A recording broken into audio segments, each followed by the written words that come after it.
Good morning, everyone, and happy Tuesday, and welcome to Tuesday Tips. Cut the gibberish. Come on in. I'm excited to be here with you today. If you're joining me live, please say hello. Let me know where you're coming in from. I would love to hear that. And we are streaming on multiple platforms. So if you are watching this on YouTube, please go ahead and subscribe to our YouTube channel. Ring that bell so that you can be notified every time that we do go live. So today, what we're going to talk about is the impact of making a phone call as part of your follow-up process. The fortunes in the follow-up, right? So we all know that follow-up is important. So my weekend, what did you do this past weekend? I did quite a few things for sure. Saturday, I actually cleaned my office. It's very nice to have a clean and tidy office now. And then I also helped my son and husband put a crib together. So then Sunday, we actually had trunk or treat at our church, which was a lot of fun. Seeing all the kiddos come out dressed up to get some candy. So that was a lot of fun. So share with me in the comments what you did, something fun you did over the weekend. I would love to hear about that. So today we're talking about the impact of making a phone call as part of your follow-up process. I do hope everyone has a follow-up process in place for your business. If you don't, let's have a conversation. I'll be happy to talk to you about that and kind of help you get that set up or get that started. So the impact of making a phone call. People don't always pick up the phone on the first ring, right? And sometimes it takes multiple calls to actually reach the contact or reach the person, right? There are many reasons under the sun for not making another call. If you don't get them the first time, right? Some people may genuinely feel that repeated follow-up attempts will only annoy the prospect or the person that they're calling. But we find this rarely to be the case. As long as no more calls are made, no more than 10 to 12 call attempts are made over a period of several weeks, 2 to 3 weeks, okay?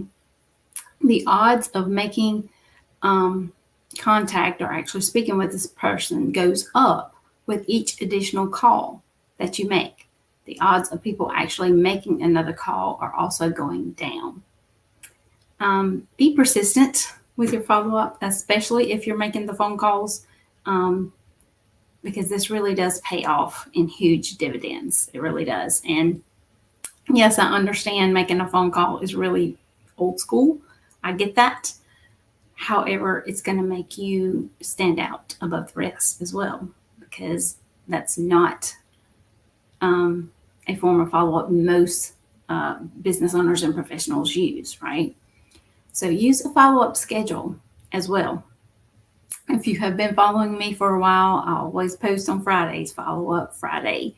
So you know that I do all my follow-up on Fridays. And there's a lot of different ways that I do it.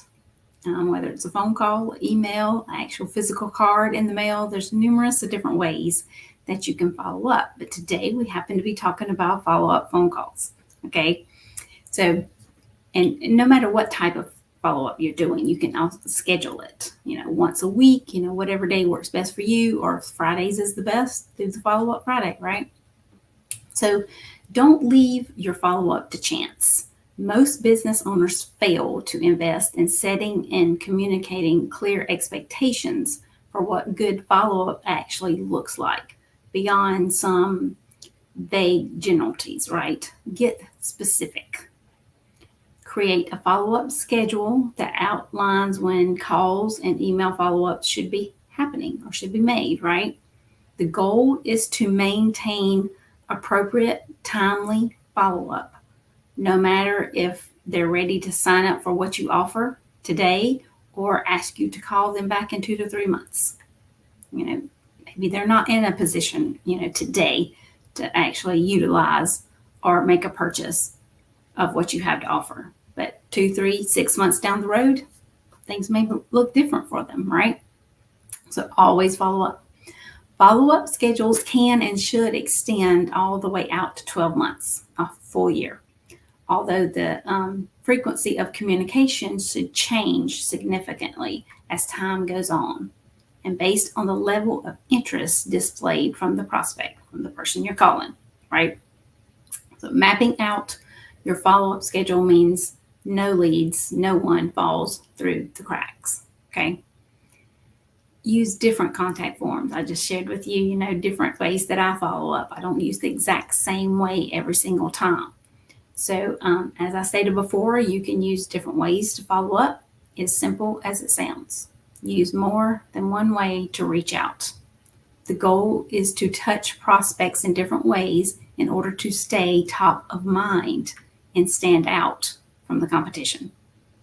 Now, they may not need what you have to offer today, but when that 2, 3, 6 months period, gets here and they do need it, you want them to think of you first before going to Google and searching, someone that does XYZ, whatever it is they need, right? So staying top of mind is very important, and following up is how you stay top of mind.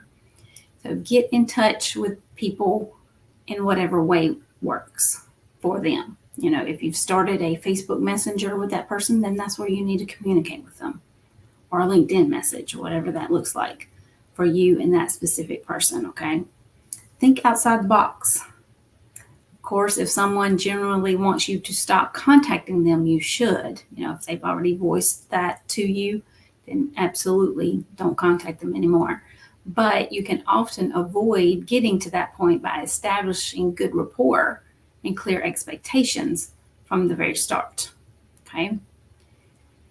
If you end each conversation, regardless of how motivated the person is, by asking for permission to follow up with them again in a certain time frame.